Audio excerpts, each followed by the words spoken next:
I used to believe there was nothing left in this house that could surprise me. Not after 37 years of marriage, 3 moves, 2 floods, and 1 stubborn magnolia tree that refused to die. I was wrong. I found the letter in the inside pocket of Daniel's old navy suit, the one he wore to weddings and graduations, and the day our son left for college. A slip of ivory, creased so many times the paper felt like soft cloth. 3 words on the outside, pressed in his familiar hand. For after. After what? After whom? I didn't open it right away. I stood there in the quiet bedroom with the afternoon sun falling in bands across the carpet, feeling the weight of a secret pressing against my palm like a heartbeat. When people talk about long marriages, they talk about the big things: jobs, mortgages, children, sickness, the way time gathers around 2 people until they are padded by 1,000 ordinary days.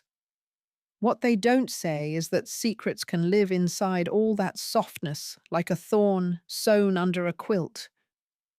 Daniel and I were ordinary, and we were not.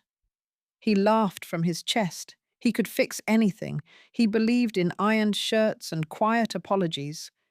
He also believed in saving everything: ticket stubs, dry cleaning tags, the thank you notes I wrote after potlucks.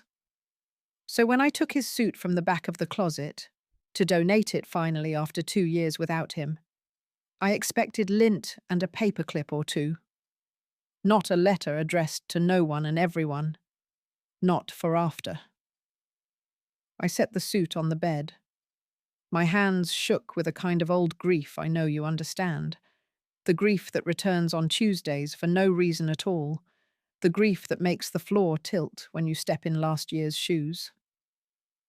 I pressed the envelope to my sternum and sat. The magnolia scraped the window in a small wind. In the kitchen, the clock clicked. Somewhere, far away, a train insisted on going. I slid a butter knife under the flap. Inside was a single page, folded once. The paper smelled like cedar and cologne and a trace of laundry soap. I unfolded it and saw at the top his careful print. Chapter 1. I almost laughed. Of course, Daniel would start a letter like a book. If you're reading this, I'm gone, or I'm too far away to explain things with my clumsy mouth. Forgive me. You deserve better than a scavenger hunt and a note, but you also deserve the full story. I was 23 when I made a promise that changed the shape of my life. It wasn't to you, though it led me to you. Before there was us, before the house and the children and the magnolia, I had a sister. I never told you because I thought keeping her out of our home was the same as protecting you from my past. I was wrong. Her name was Mara. I stopped reading. I knew the name, but only as a passing reference from years ago, like a road sign you glimpse once and then never see again. Daniel used to mention a neighbor girl who moved away. I never thought to ask more. I returned to the letter. We grew up in an apartment that held more noise than furniture. Our mother laughed with her whole spine. Our father worked 2 jobs and came home smelling like hot metal. Mara wanted to sing on a stage. I wanted to build houses that didn't leak. When I left for trade school, she fell in with a man who promised her a spotlight and handed her a shadow. By the time I understood, she was already swallowed by it. I tried to pull her out. I failed. I made myself a promise. One day I would make it right. That promise is the reason you're holding this letter. I read those lines 3 times, then folded them back and watched the light crawl across the bedspread. I thought of all the years we ate dinner and watched storms and fixed leaky faucets. Was there a second life running under ours like a river under a field?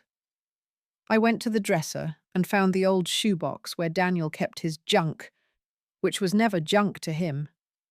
Inside, rubber bands, a hotel pen, and a brass key on a ribbon. I'd seen that key before. I never asked. On a hunch, I lifted the false bottom of the box. Beneath it, a photograph I had never seen. A young woman with the same serious eyes as my husband, standing in front of a bus depot with a paper bag and a tired smile. Someone had written on the back, "Mara, keep going." My pulse fluttered. I returned to the letter like a thirsty person to a faucet. I looked for Mara for years, in fits and starts, whenever I could steal time from the life we were building. I told myself it was a kindness not to burden you with a lost cause, but it was pride. I didn't want you to see the old failure in me. I found her once, briefly in a shelter under the overpass. She wouldn't come with me. She said I had a family now. She said, "Don't let my storm tip your house."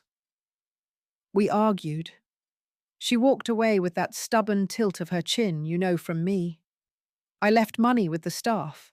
I left a note with my number. I never stopped checking. The room felt smaller. The magnolia scratched like a pen. I thought of the little ways Daniel vanished now and then, Saturday morning hardware runs that took 2 hours, the envelope of gas receipts, the way he always carried bottled water in the trunk. He had been looking for his sister under bridges while I was comparing apples at the grocery. I made tea. I carried the cup to the table as if it held something delicate and alive, and in a way it did, the last of the life I thought I understood. Back at the bed, I read on. If I could do it again, I would tell you everything. Secrets think they're protecting people. Mostly they protect our vanity. I started keeping a map. If you find it, it will be in the place you think I never hide anything. The cookbook with the gravy stains between pages 42 and 43. It marks where I looked, who I spoke to, and the names of people who helped me help others. If this letter is after, please choose what justice means now. It might be as simple as telling the truth. There is one more thing, a letter for Evan. He deserves to know the part of me I left out of the father he loved. Evan, our son. I set Daniel's letter down and went to the kitchen. I pulled the thick old cookbook from the shelf. Flower ghosts dusted the cover. Between pages 42 and 43 sat a folded city map covered in tiny notes, arrows, and careful stars. The places made a constellation across neighborhoods I'd only ever driven past. At the bottom, in red ink, Daniel had written, "If you cannot find her, help the ones who remind you of her." My throat tightened. How much of our budget had quietly gone to bottled waters and phone cards and one-night motel stays for people whose names I would never know? I went back to the letter, bracing for the turn I knew was coming. 2 winters before the hospital, before the diagnosis with the long name, someone left a message on the garage phone. A woman said, "Tell Daniel his sister is at the church on Grove, Tuesdays at 11. She's trying to quit." I went. Every Tuesday. You thought I was helping Mr. Alvarez with his fence. I did that too. But mostly I sat in the last pew with my cap in my hands, and I watched a circle of chairs where they told the truth like it was medicine. She came once. Just once. She looked older than me by 20 years. I knew her by her hands. She did not stay to talk. I left a note with the pastor. I left another with a woman named Dahlia who stood outside with a cigarette and a stubborn hope. After that, there were only rumors. She got steady work. She went north. She cut her hair. She sang sometimes, quietly, when she thought no one was listening. I began to accept I might never set things right the way I'd imagined. So I did the next right thing, again and again, until it started to count. I pressed my fingers to my eyes. Tears make their own heat. The last paragraph on the page waited like a closed door. I opened it. If I go first, and if you choose, take the envelope in the cigar tin behind the blue paint cans in the garage. Inside are receipts and a name. Dahlia can tell you where Mara went, if you still want to know. Whatever you decide, know this. I did not keep this from you because I doubted you. I kept it because I doubted myself. Forgive me. I folded the letter along its old, obedient crease and set it back in the envelope. The house had changed around me, and yet nothing had moved. This is how revelation works. Suddenly, the wallpaper is the same pattern and also a map. I went to the garage. Our garage is where promises go to take a nap. The blue paint cans sat on a shelf next to the fishing nets. Behind them, an old cigar tin, green with a gold border, waited like a secret handshake. Inside, a plain envelope and a little notebook with phone numbers. On the envelope, in Daniel's neat print, if you choose. The envelope held a crinkled receipt for a prepaid cell, a bus ticket stub, a folded donation form with Grove Street Community Church at the top, and a torn corner of paper with a first name and a number, Dahlia. I went inside and plugged the old kitchen phone into the wall. I liked the way it sounded when it rang, like a bell far down a hallway. It rang 3 times. "Hello?" a woman said, her voice made of gravel and roses. "Dahlia? My name is May.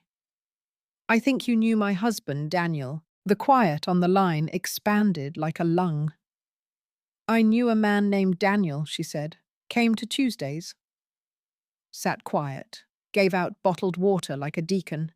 "I found a letter," I said. "He was looking for his sister." "Mara, come by," she said, "if you can bear a little truth." The church on Grove sits where the city forgets to tidy up, beneath the shadow of a billboard and a sky crossed by cables. I went on a Tuesday, and I wore Daniel's old scarf as if it could instruct me how to be brave.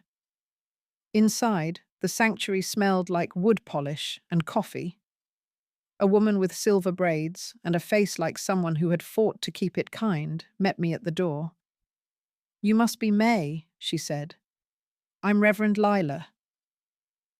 Dahlia's in the kitchen counting sugar packets like they're pearls. In the fellowship hall, Dahlia leaned on the counter. She had a laugh ready in one eye and a warning in the other. "You've got his shoulders," she said. "I mean the way you set them when you decide to do something." "I found the letter yesterday," I said, and this made something inside me feel new and ancient at once. "I don't know what I'm looking for." "Then you're ready," she said. "People who come knowing exactly what they want usually want a miracle with a receipt." We sat. She pushed a cup of coffee toward me and a napkin under it, as if she'd learned the hard way about rings on wood. "Tell me about Mara," I said.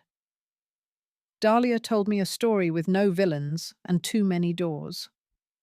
"Mara could sing like she had a staircase in her throat," she said. "But she learned early that people sometimes like the echo more than the voice." She went north with a man who knew how to promise. Came back alone. She folded herself small for a while. Then she started to unfold. "Did she get well?" I asked, and heard the child in that question. "Life isn't a light switch," Dahlia said gently, but she got steady. She led the Tuesday circle twice. She held other people's stories like eggs. Then one spring, she took a job at a bakery near the bus station. Said she liked watching folks come and go. Said it kept her honest. "Where is she now?" I asked. Dahlia's mouth tipped, not quite a smile. "Close enough to touch and far enough to choose not to," she said. She left a P.O. box. The last card I have is a year old. She went to her purse and brought back a photocopy of a postcard. Blue ink, tidy letters. Tell D I hear him. Keep helping people. I'm learning to forgive the boy who couldn't save me. M. I felt something give inside, like a stitch being relieved. Your husband wasn't trying to be a hero, Dahlia said. He was trying not to waste his guilt. He didn't always get it right, but he made Tuesdays a softer place to land. I drove home past the bus station and the bakery with a paper sign for day-old bread taped in the window. A young man held the door for an older woman with a plastic bag. Tuesday's sun made the city look like it had been bathed and set on a towel. At home, I called Evan. Our son lives 3 time zones away and answers the phone like he's stepping on stage. Mum, everything okay? I found a letter from your father, I said. It's time you knew the part he was scared to show us. He flew home 2 days later with his own shoulders set the way mine had been.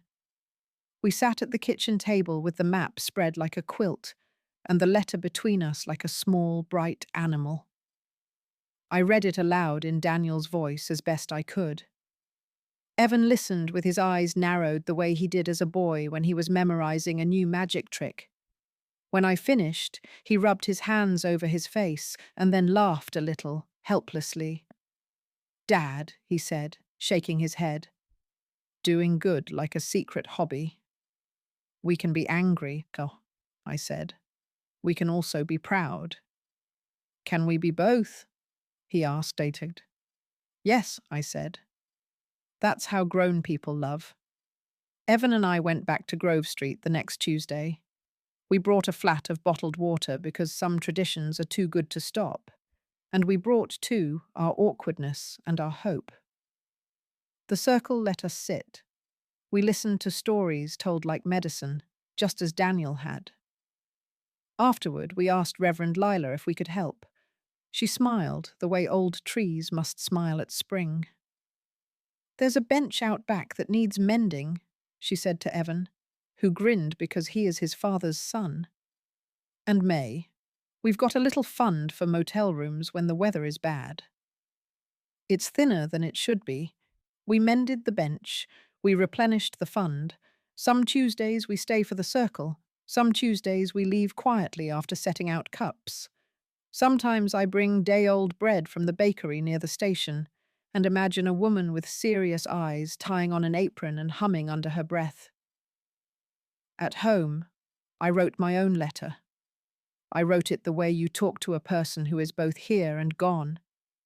I said, I found your after I am living inside it. A month after we began our Tuesdays, a plain envelope appeared in my mailbox without a return address.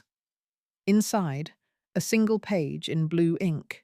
May, Dahlia said you came by. Thank you for being kind to the place where I was small and learning to stand again. I'm working mornings now, singing less and sleeping more. I like both. I make coffee for bus drivers who know everyone's face and for travelers who know no one's name. Some days I make a dozen people feel seen, and that seems like a good day's work. I'm not ready to be your sister-in-law in person. I am ready to tell you that your husband loved us both the best way he knew how, which is also to say the hardest way. He kept showing up. Tell Evan he has his father's people-fixing hands. M. I pressed the paper to my chest, the way I had with Daniel's first letter, and felt a different kind of heartbeat, the kind that belongs to a future arriving. I wrote back, Dear M, I don't need to hold your hand to know its shape. When and if you want, there's a chair at our table and a magnolia tree that has learned to survive everything. Tuesdays are softer because of you. May. This is what changed, not the past. Not the fact that we lost Daniel too soon. Not the ache when his song comes on, or the way the house leans toward the door at 5 p.m. waiting for footsteps. What changed is how I carry what we were. I used to keep our marriage like a picture in a frame, straightened and dusted and kept just so. Now I keep it like a river, moving, feeding things downstream I will never see. On Tuesdays, Evan texts me a photograph of the bench he fixed or the sign he repainted, and I text back a photograph of the coffee urn with a sticky note that says, "Enough cups for everyone." Sometimes, in the pew where he used to sit, I read Daniel's letter again. I've memorized most of it, but I like the way the paper feels. Soft as cloth, strong as a promise. I no longer need to find Mara to make it right. She is making her life right with the tools she has. Instead, I honor the man I loved by handing out water and staying long enough to hear the end of the story. And when someone says, "I wish I could go back and fix it," I say gently, "You can't. But you can make after kinder." The letter in Daniel's suit didn't rewrite our history. It wrote me a map for after. It taught me that love isn't a secret you keep. It's a door you keep propping open with a brick and a note that says, "Come in when you can." So if you're holding a letter of your own, real or imagined, here is what I've learned. Open it. Then open your front door. Let the world in, just enough to share the good dishes and the water and the quiet listening. That's how we change everything. One honest Tuesday at a time. If the first hour was about opening one letter, the next is about opening a door. I didn't know that doors can be shy things. They wait for the person who knocks with more patience than certainty. Tuesdays taught me that. The circle, the bench, the urn of coffee, the quiet, sturdy work of showing up. It's funny. Once a secret turns into a story, it starts asking for chores. Our story asked for lists. It asked for rags and a permanent marker and sticky notes. It asked me to make a small sign in my best block print. Take what you need. Leave what you can. I taped that sign above a narrow table we set by the church foyer. Bottled water, socks, toothbrushes, a bin of hand warmers. Evan teased me that I'd started a tiny general store for Mercy. I told him Mercy doesn't ring up at the register, it rings in the chest. On my fridge, where recipes used to live, a new list appeared. May's Tuesdays, written on a yellow pad with the magnet shaped like a cow. Call Dahlia about the motel vouchers. Bake 2 loaves for the table, 1 sweet, 1 steady. Check the bench bolts after rain. Bring 3 extra scarves, keep 1. Underneath, I wrote a note to myself in smaller letters. Remember, this is not hero work. This is neighbor work. Evan added his own line when he visited. Fix the sign. Wind keeps loosening the nails. You can tell when a house agrees with your decisions. Mine did. It stopped leaning toward the door at 5. Instead, it seemed to breathe with me when I set the kettle on. I think homes prefer purpose to silence. The first big storm of that winter arrived in a huff. Sleet, sideways rain, a sky like bruised velvet. Grove Street called. The cot room was filling fast. "Can you run the phones?" Reverend Lila asked. I could. I learned the rhythm quickly. A worried voice, a question about open beds, the scrape of pen on paper, the way people apologize for needing help as if hunger were rudeness. Evan came with a drill and replaced the warped slats on the back bench, rain beading in his hair. He looked like Daniel in the old photos, that calm, capable kindness. Around 10, Dahlia pressed a foam cup of coffee into my hand. "You need to stand up," she said. "Storm days turn spines into question marks." We stood together near the foyer table. The socks were going fast, the hand warmers faster. That's when I saw her, the young woman in the blue thrift store coat who paused at the "take what you need" sign like it might scold her. She had the careful posture of someone who is used to leaving before the music ends. "Hi," I said. "I'm May." "The socks are warm. The green ones are softer than they look." She smiled without showing teeth, picked the green. "Thank you," she murmured, and then almost as an afterthought, "My bus left without me." "Buses do that," I said. "Sometimes chances do, too. But there's another behind it, noisy and late." She tilted her head. "You talk like a story." "I read one recently that wouldn't let go," I said, and I didn't add whose. Her name was Nell. She told me in pieces, as if each syllable had to pass inspection. 22. Bakery experience. Afraid of shelters because a bad week last spring taught her that some doors open the wrong kind of wide. We sat on the foyer bench with our coats still on. Evan crouched to tighten the loose bracket on the table leg, nodding hello without staring. Dahlia leaned near enough to be help and far enough to be dignity. "Do you sing?" I asked, because there was a softness to the way Nell spoke that sounded like the start of a melody. She laughed. "Only when I know I'm alone." "Those are often the truest songs," I said.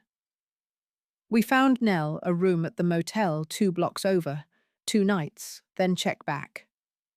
I wrote Nell, green socks, bakery, in the church notebook so I would remember the important parts.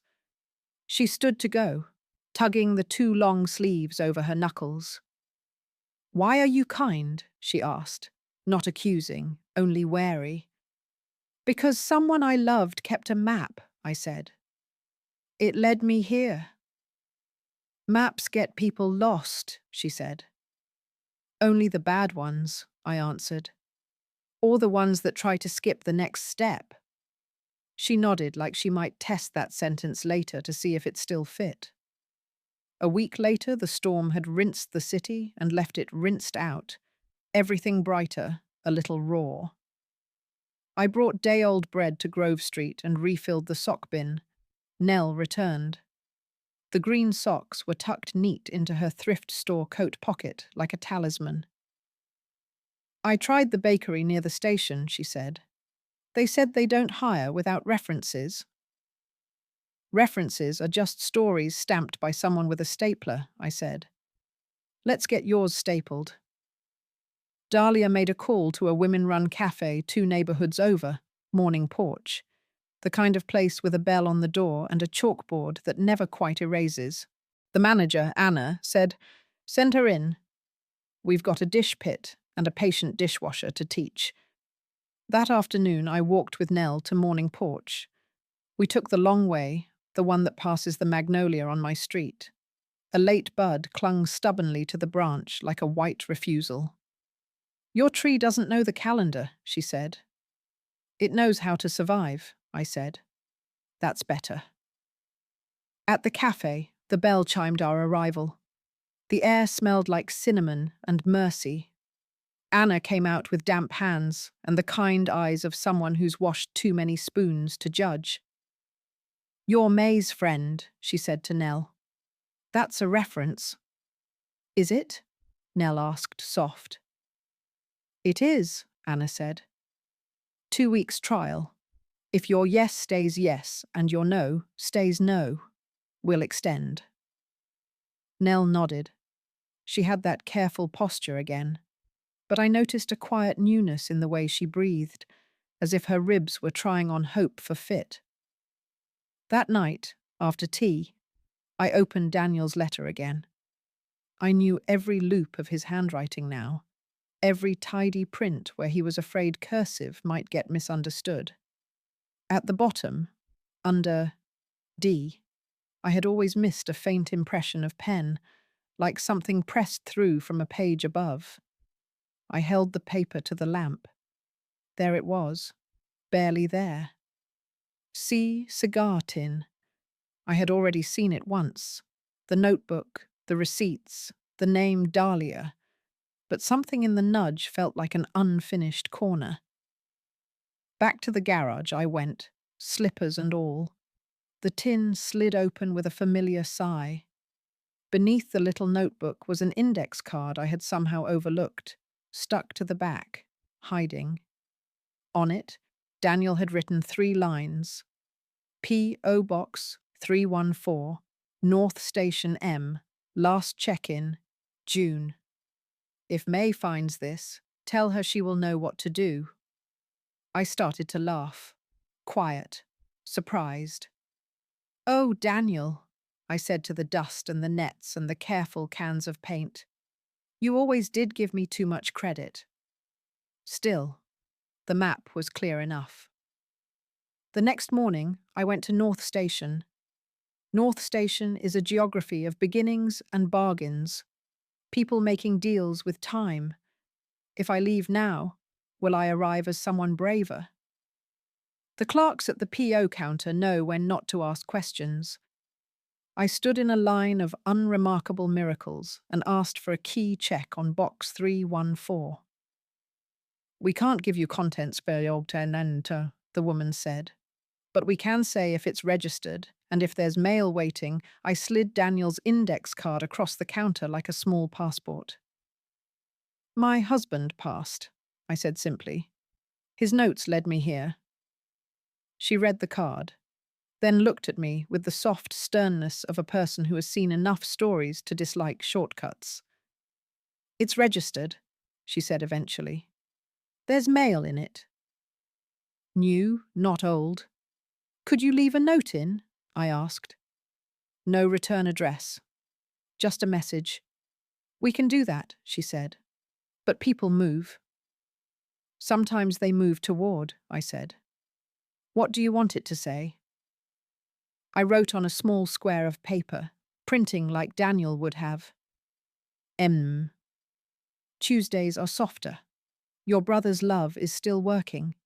If you want a chair at our table, there's one with your name only if you want it. If not, we'll keep a seat open for someone who needs it and think of you. May. The clerk read it once, nodded, and slid it into a plain envelope. Anything else? She asked. Yes, I said. Do you have a pen that writes like it forgives paper? She handed me her favorite. The ink was navy and smooth. I drew a small magnolia next to my name, 2 petals, 1 stubborn bud. Back at Grove Street, Reverend Lila caught me in the hallway by the bulletin board, where announcements try not to embarrass themselves. We're restarting the choir, she said. Nothing fancy. Half the notes, all the heart. You'll come? I only sing when I know I'm alone, I said, repeating Nell's old line, amused at myself.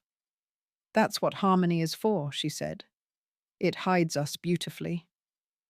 Choir meets Thursdays, a few seniors with voices like soft furniture, 3 young men who sang like they were remembering childhood, Dahlia with a husk of smoke in her alto, me with my tiny tremble that wanted to be a tone. Anna from Morning Porch dropped off leftover scones and scribbled "for brave throats" on the box. At the second rehearsal, the door opened and Nell stepped in, coat folded over her arm like she finally trusted a hook. I don't sing in front of people, she said to the room, the way you might tell a doctor you don't like needles as the syringe comes out. Perfect, Lila said, grinning. Neither do we.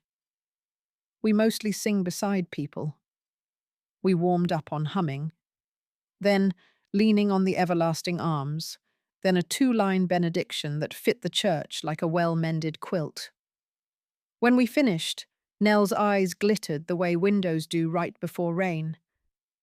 It didn't hurt, she whispered, surprised. Good songs rarely do, Dahlia said. You cannot run a life on feeling alone. Even mercy needs minutes and a spreadsheet. I learned to chair a tiny committee with a long title, Shelter, Hospitality, and Tuesday Needs. We were a committee of unspectacular miracles. 4 people, 2 clipboards, 1 squeaky cart, and a resolve to keep the coffee hot and the socks sorted by size. Evan wrote a simple database on his laptop between flights back to the city, something that let us track motel nights and bus vouchers without turning people into case numbers. We kept the names first. The stories stayed stories. At our third meeting, Anna announced she was hiring Nell part-time up front. Turns out a person who learned to make herself small can make customers feel seen, she said. It's a gift, once it isn't survival. We clapped the way you clap at baptisms, quiet, joyful, a little relieved. After the meeting, I walked home under a sky full of intentional stars. I stood by the magnolia, touched the bud, still stubborn, still held. Take your time, I told it. I understand.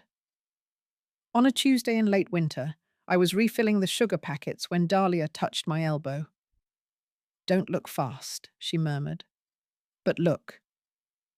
At the far doorway, between the foyer and the sanctuary, a woman stood with a hat pulled low and a scarf high. She had the posture of someone considering not running. Is it? I began. Maybe, Dahlia said. And maybe not. Don't put a name on a person before they offer you one. We went on with our small work. The woman drifted close to the table, took a paper cup of water like it might evaporate. Her hands. Oh, her hands were Daniel's hands, turned delicate. Would you like bread? I asked, gesturing gently to the sliced loaf. Is there honey? She asked. The words, shaped like someone who once sang and then stopped. There is, I said, and butter if you like it to act like a friend. She smiled. Tiny. True. I set a plate on the corner of the table and stepped back. She ate standing, slowly, as if reacquainting herself with the idea of sweetness. When she finished, she folded the napkin with the care of a person who has been told too many times she is careless. Thank you, she said without looking up. Please tell the man who used to come here, the one with the cap, that I hear him. My breath made a small decision not to be steady. I will, I said. He'll be glad to know it. She nodded once. The doorway took her back. Could be anyone, Dahlia said softly, guarding me from my own hope. Or it could be after at the door, I answered. That night, I told Evan about the woman, about the hands, about the sentence like a key. I hear him. He listened, then said the question Daniel would have asked too. What do you need from this, Mum? I need to keep my promises, I said. The ones I made when I didn't know I was making them. He nodded. I might move back, he said abruptly, surprising us both. Not forever. For a year, maybe. Help you scale Tuesdays without turning it into paperwork. You have a life, I said. I'd like it to include a bench I can point to, he said. A place where my father's hands did not put down the tools, they just passed them. We let the idea sit with us like another person at the table, quiet and full of opinions. You cannot pay for hand warmers with hope. We applied for a neighborhood microgrant. I wrote the application like a letter to someone's patient aunt. We are trying to make Tuesdays softer. We need socks, vouchers, and a water heater that doesn't sulk. We won. Not much, but enough. The water became less sulky. The sock bin stayed less empty. On the same week, an anonymous envelope appeared in the church mail. Inside, 2 concert tickets, local symphony, balcony seats, and a note in neat, careful print. For May and a guest. Music reminds the bones they were once bells. M. I pressed the note to my chest the way I had pressed Daniel's letter. The paper felt brave. I took Dahlia to the concert. She wore a dress with sleeves like small sails and cried during the adagio openly, like a person watering something. After, on the sidewalk, she squeezed my hand. "Whoever M is," she said, "she understands that forgiveness isn't a yes. It's a long chorus of maybe." Spring came late, but when it came, it did not ask permission. The magnolia exploded into bloom overnight. Big, foolish flowers, like open hands. I cut one and brought it to the church, set it in a jar by the coffee urn, with a sticky note that read, "For stubborn hope." Nell arrived in her cafe apron, hair tucked away, eyes bright. "Anna put me on register," she said. "I'm learning hello like it's a language." "It is," I said. "People forget how fluent they are." We planned a Tuesday's potluck. No speeches, just food and faces, and the kind of laughter that doesn't require jokes. Evan built 2 extra folding tables. Dahlia bullied 3 stubborn men into trying coleslaw. Lila blessed the deviled eggs like sacraments. Halfway through, the sanctuary door opened, and a woman stepped in with a pan of cornbread and the careful walk of someone who knows exits by heart. She wore a hat. "Food for the table," she said. "Bless you," Lila said reflexively, because pastors don't waste blessings. The woman set the pan down, nodded at the magnolia in the jar, and left before I could put a name to anything. On top of the cornbread, written in icing like a quiet joke, "Keep going."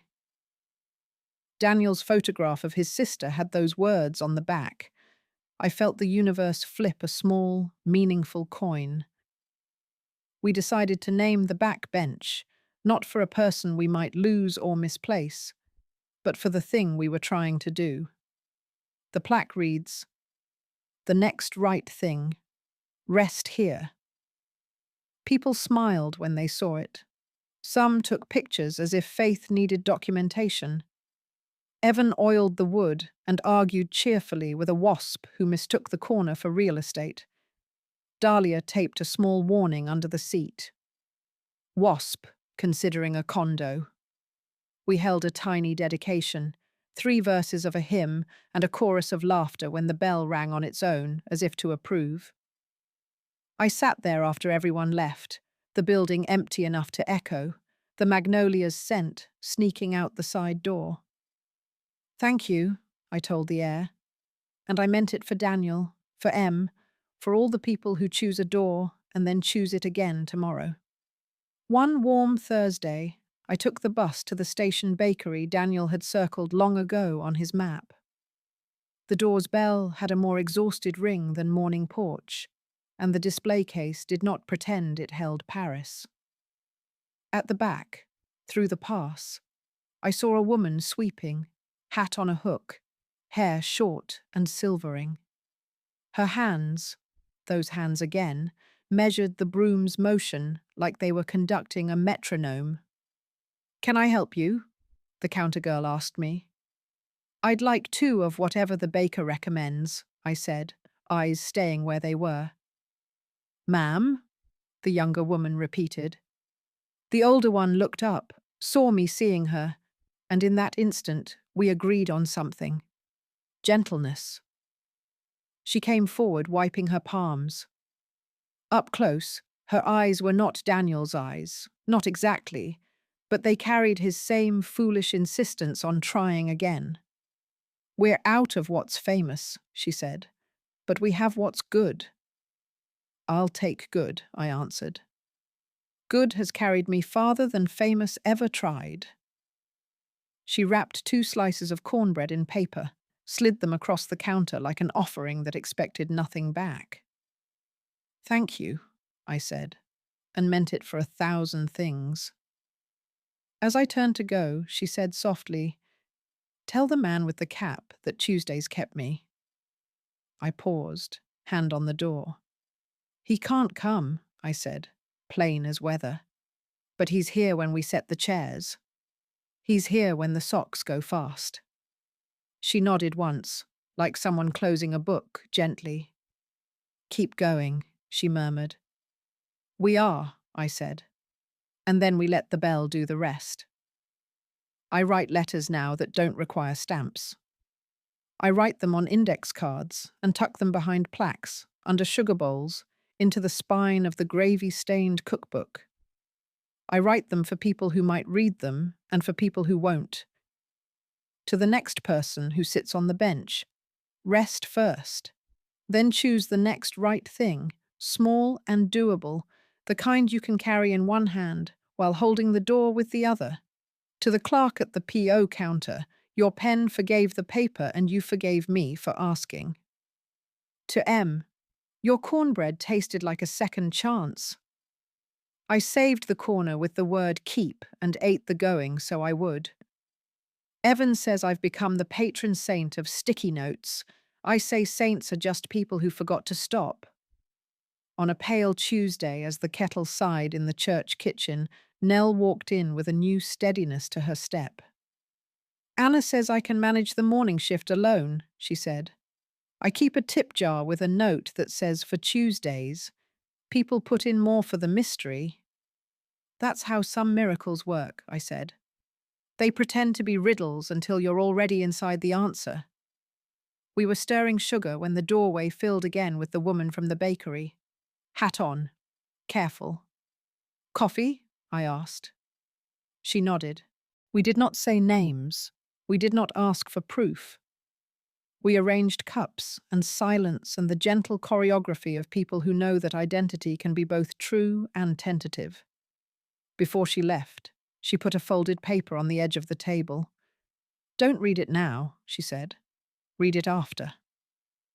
I waited until evening, home, the magnolia outside going dark like a kindness. The note said, May, thank you for letting me keep my shape. I name myself out loud some days. Other days I am someone who bakes. Both are honest.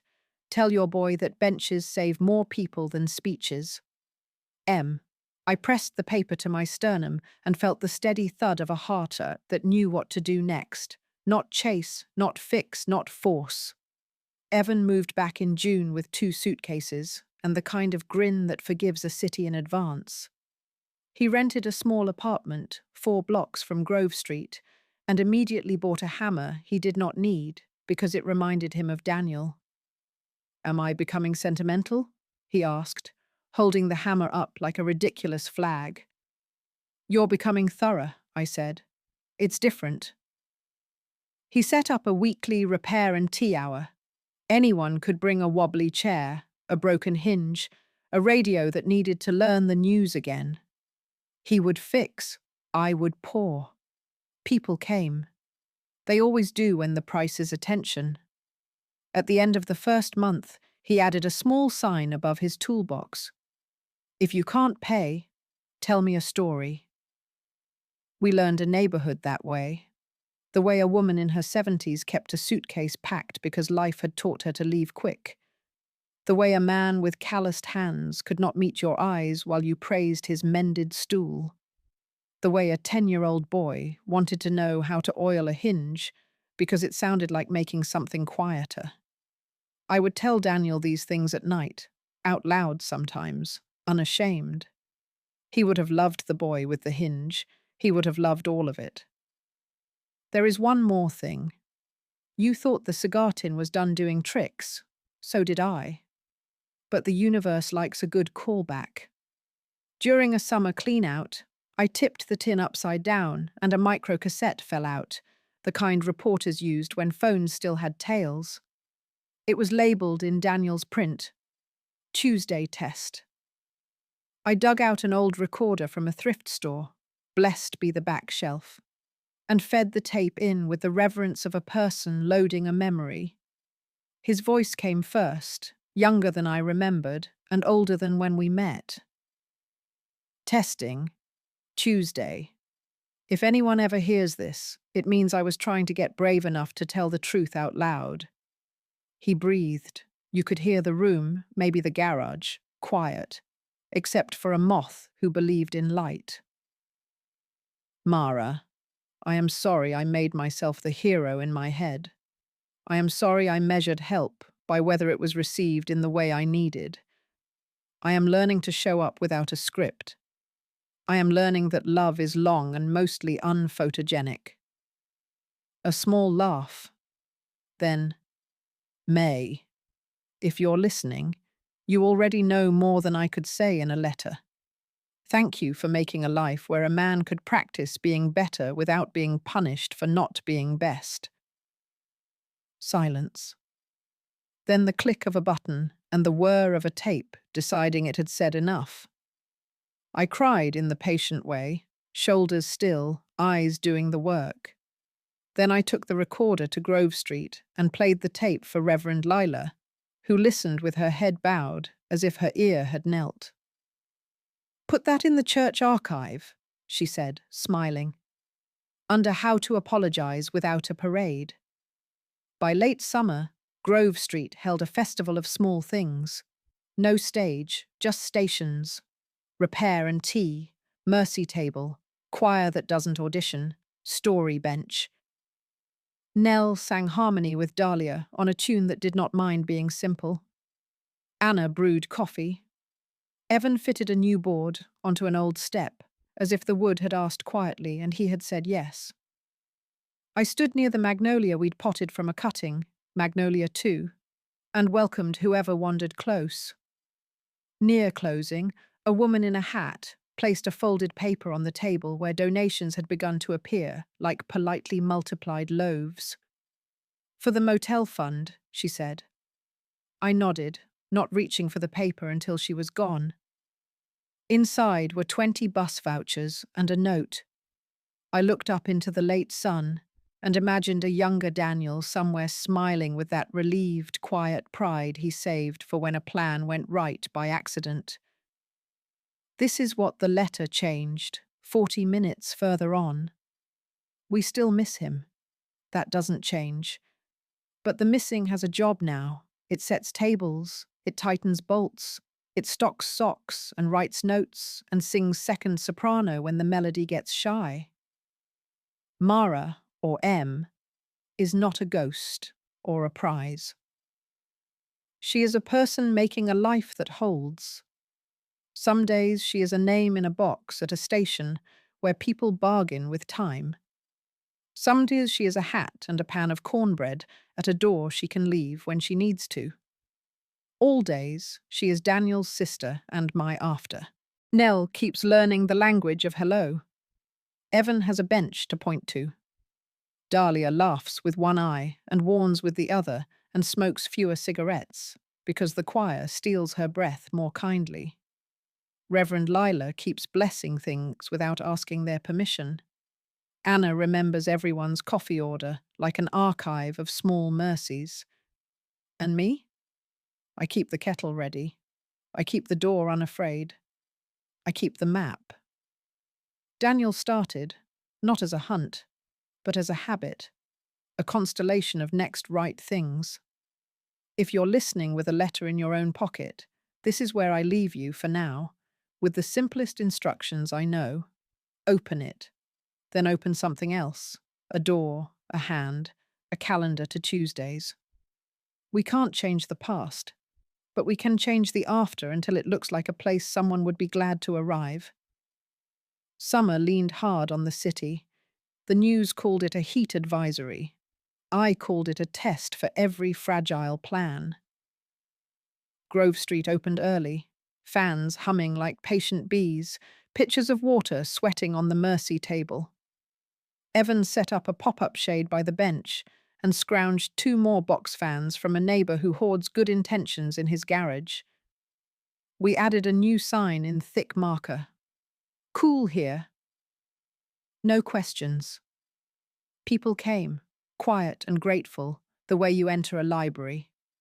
Near noon, a man in a sun-bleached baseball cap sank onto the bench and closed his eyes. His lips cracked when he asked, "Water," as if the word itself were sand. 2, I said, placing one cold bottle in his hand and one against the back of his neck, the way nurses taught me long ago. He drank, slow, disciplined. Dahlia fanned him with a church program that announced last winter's coat drive. When colour returned to his cheeks, he said, "I don't like to be seen needing." "Me neither," I said. "So we'll call this sharing." He smiled with one side of his mouth, the side that hadn't forgotten how. Just as I refilled the lemon bowl, someone shouted from the sidewalk. A teenager had gone wobbly in the heat and sat down faster than gravity asked. We moved like a choir that knew the song. Evan brought ice, Reverend Lila cleared space, Anna dashed from the cafe with popsicles that tasted like childhood. The boy blinked. "Am I in trouble?" "No," I said. "You're in a neighborhood." He laughed, a fragile sound that strengthened with sugar. We wrote his mother's number on a sticky note, and when she arrived, we handed her a bag with water, a hat, and the words, "No shame," tucked between.